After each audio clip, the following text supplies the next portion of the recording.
Uma organização global favorecendo a China. Quem diria, hein?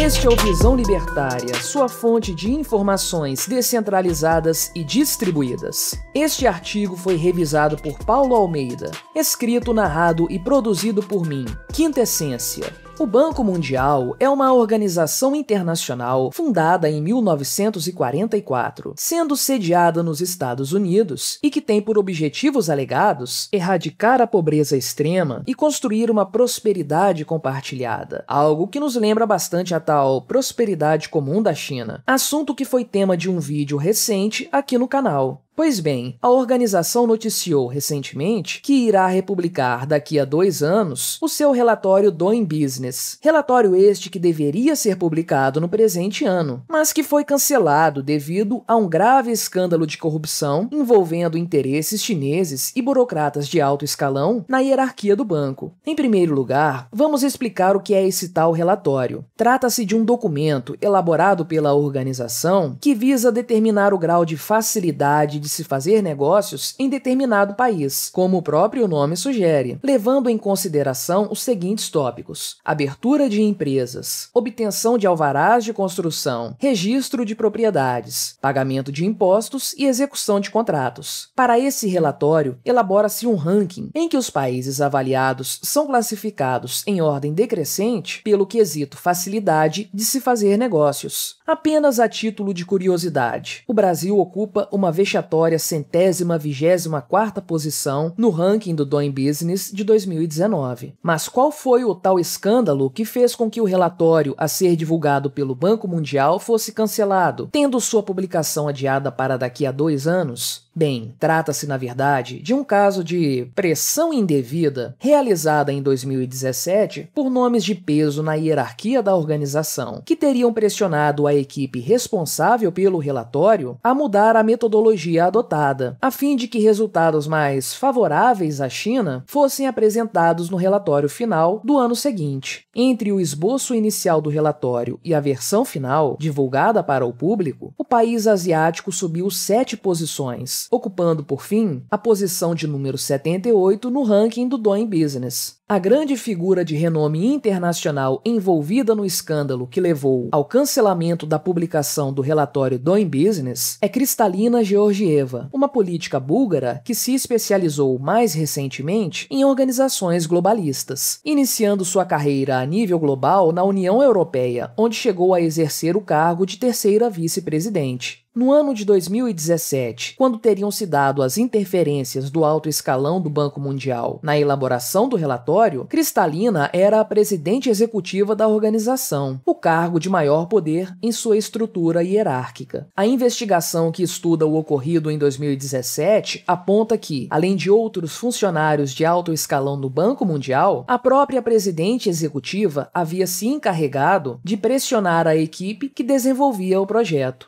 Acredite se quiser. Logo em 2019, Kristalina deixou o Banco Mundial para concorrer a um cargo muito maior e mais prestigiado, o de diretora-geral do Fundo Monetário Internacional, o FMI. Recebendo o apoio de 56% dos países que compõem a instituição financeira, Kristalina foi eleita e ocupa, desde aquele ano, o principal cargo hierárquico do FMI. Você não entendeu errado. Uma burocrata que, ao que tudo indica, pressionou seus subordinados a passar pano para a economia chinesa a fim de privilegiar a nação asiática em seus relatórios, hoje em dia chefia o FMI. Imagine só, a principal cabeça dessa organização globalista financeira ser intimamente ligada aos interesses chineses. Isso pode até assustar um pouco, mas não chego a dizer que me surpreende. Além de Kristalina, porém, outro nome chama bastante a atenção nesse caso, o do então presidente do Banco Mundial, o sul-coreano Jin Yong Kim, um médico radicado nos Estados Unidos, que além de ter chefiado um departamento da Organização Mundial da Saúde, também já foi presidente do Banco Internacional para a Reconstrução e Desenvolvimento, o BIRD, que, adivinhe só, é uma estrutura dependente do Banco Mundial.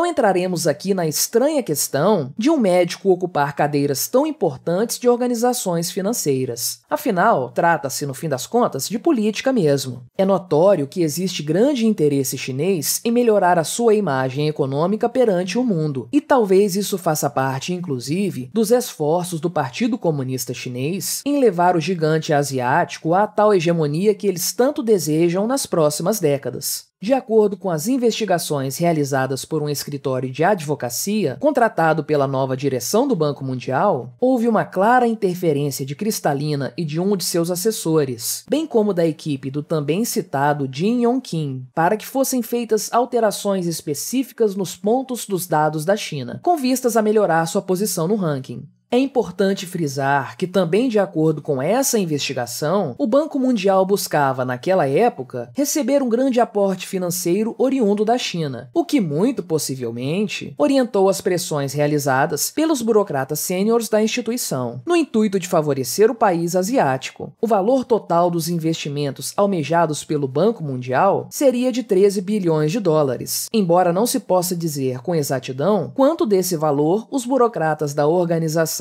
esperavam obter dos chineses. Isso, naturalmente, não nos causa qualquer surpresa. Afinal de contas, já é bem conhecida a influência econômica chinesa em diversas organizações globais, como a própria OMS, bem como em organizações privadas, como as produtoras de cinema de Hollywood. Assunto esse que já foi tratado em outro vídeo aqui do canal, com o tema "A China será a nova dona de Hollywood". Essa maquiagem de informações com vistas a beneficiar grupos específicos, neste caso um país, nos faz lembrar de um caso que também envolveu análises enviesadas e pressão política, o dos subprimes, que levaram à crise iniciada em 2007. Aqueles títulos imobiliários, embora possuíssem altíssimo risco de calote, num cenário em que provavelmente não conseguiriam ser liquidados, receberam as mais altas notas das agências internacionais de classificação de risco. Uma atitude que muitos acreditam foi causada também por pressões realizadas por políticos norte-americanos. O resultado disso todos nós o conhecemos. A crise no setor imobiliário norte-americano eclodiu, se alastrando daí para o setor financeiro, que havia apostado fortemente nos subprimes, que haviam tido suas notas de avaliação infladas pelas agências de classificação de risco. As consequências foram catastróficas para a economia global, e muitas das ações tomadas pelos estados desde então, com vistas a mitigar os efeitos da crise, apenas agravaram o caos econômico mundial, sendo um prenúncio do atual cenário de incerteza econômica que vivemos. Traçando um paralelo com o nosso atual cenário econômico, pode ser curioso e talvez assustador imaginar que uma situação semelhante àquela que levou à crise dos subprimes em 2007 possa estar se repetindo.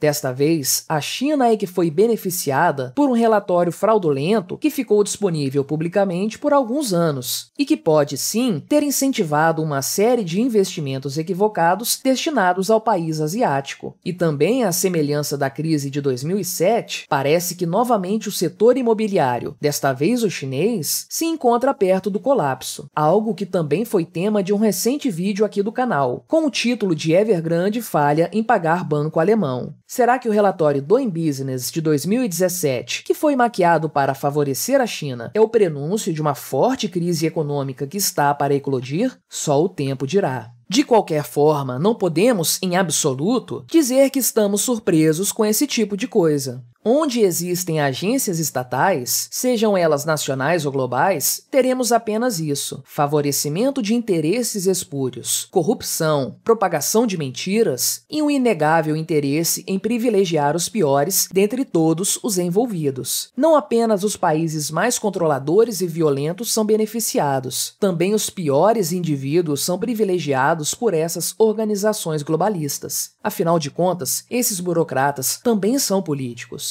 E como bem sabemos, a política privilegia sempre os piores. Numa sociedade livre, existiriam naturalmente empresas especializadas em emitir relatórios a respeito dos mais variados temas, incluindo aí questões econômicas com vistas a influenciar os investimentos. Os incentivos, porém, seriam os corretos. Empresas que fraudassem seus números muito provavelmente seriam varridas do mercado, pois, na melhor das hipóteses, seus relatórios seriam jogados na lata do lixo pelos investidores, enquanto os envolvidos nas fraudes nunca mais conseguiriam um emprego decente na área. A tendência no livre mercado é que as empresas se tornem cada vez mais transparentes e comprometidas com seus clientes, especialmente no que tange às informações que lhes fossem transmitidas. Por outro lado, quando estados estão envolvidos, a coisa é diametralmente diferente. Que tipo de punição é esperada por um burocrata que viole totalmente a ética de sua função para favorecer os interesses de determinado grupo específico? Provavelmente, ser promovido a um cargo ainda maior, com muito mais poderes. Ainda vai demorar para conhecermos a nova versão do relatório Doing Business, mas nós já podemos ter ideia do que nos espera. Afinal, é esperado que uma máfia supranacional